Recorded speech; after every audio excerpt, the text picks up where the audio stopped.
Nous sommes à présent à Münzenheim, dans un appartement témoin qui a été imaginé par Remédétique, Claude de Roussan. Vous en êtes l'initiateur. Michel, on va découvrir comment fonctionne cet appartement. Pourquoi Médétique a créé ce type d'appartement, Claude ? Pour permettre le maintien à domicile des personnes âgées. Donc pour pouvoir rester chez eux, il y a un certain nombre de conditions nécessaires qui sont non seulement les nouvelles technologies, mais aussi le fait que l'appartement soit accessible à un certain nombre de services à domicile. Quels sont les services que la personne va pouvoir trouver ici ? D'avoir les commandes des volets, des lumières, depuis une télécommande unique, que la lumière s'allume automatiquement quand on se lève la nuit pour aller aux toilettes, et éviter donc de trébucher, de fermer les volets et d'avoir des scénarios.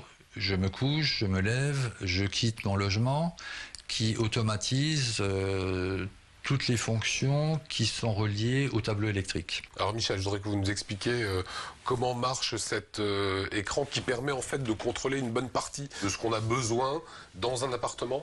Soit vous avez un écran, c'est votre téléviseur chez vous dans votre salon qui vous permet de faire un certain nombre d'applicatifs. Je bouge simplement une petite télécommande en main avec un seul bouton qui permet de regarder la télévision. Hein. On est sur notre téléviseur. On peut regarder des vidéos, on peut regarder la musique. Là, on est sur l'onglet Internet, par exemple. Et là, lorsqu'on arrive sur la domotique, on arrive sur un plan en fait de l'appartement. Tout à fait. Donc là, on est dans l'appartement témoin, donc c'est ce que nous avons dessiné là à l'écran. En fonction des résidences, là où les gens habiteront, ils auront leur plan d'appartement à disposition et ils auront par exemple les lumières du plafond du séjour, là où nous sommes aujourd'hui. Donc j'ai simplement cliqué, je pense que ça doit se voir à la caméra, je peux allumer, je peux éteindre avec un clic de souris. Voilà, rallumer.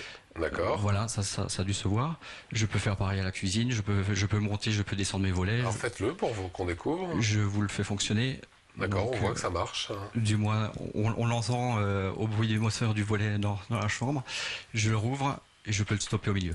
Ça veut dire que la personne, avec une simple télécommande, Claude, va pouvoir gérer l'essentiel des demandes de la vie quotidienne. Hein. Voilà, tout à fait. Alors non seulement soit via la télé, mais on a aussi développé, à la suite des tests qu'on a fait, un écran tactile sans télécommande. C'est-à-dire que parfois, il est plus aisé pour des personnes âgées d'appuyer sur l'écran.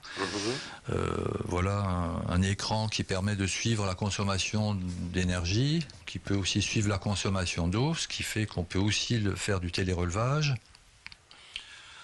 Les volets. Même principe. Les lumières, principe. Donc ça, c'est l'onglet domotique. On peut avoir d'autres fonctionnalités, un agenda, où on rentre des événements, par exemple la venue d'un médecin, d'une infirmière. Exactement, ou d'une femme de ménage, ou de la livraison de repas. La visiophonie qui permet d'entrer en contact avec sa famille, avec des amis.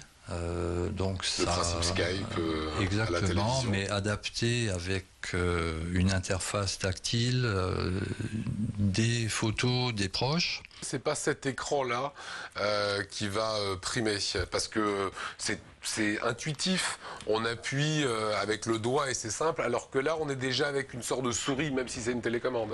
Au vu des tests, c'est quand même l'écran tactile qui va primer, parce que là, c'est intuitif, on n'a pas besoin de télécommande, on n'a pas besoin de clavier, et puis en même temps, ça résout les problèmes de conflit quand il y a un couple, du monsieur qui veut regarder la télé, et puis de madame qui veut faire autre chose avec la télé.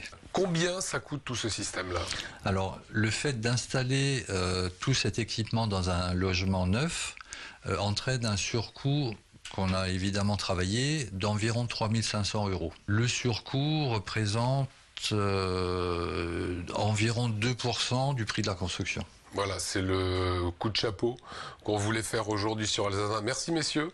Et voilà, on espère que le concept va faire des émules et qu'on va le retrouver dans bon nombre d'appartements en Alsace.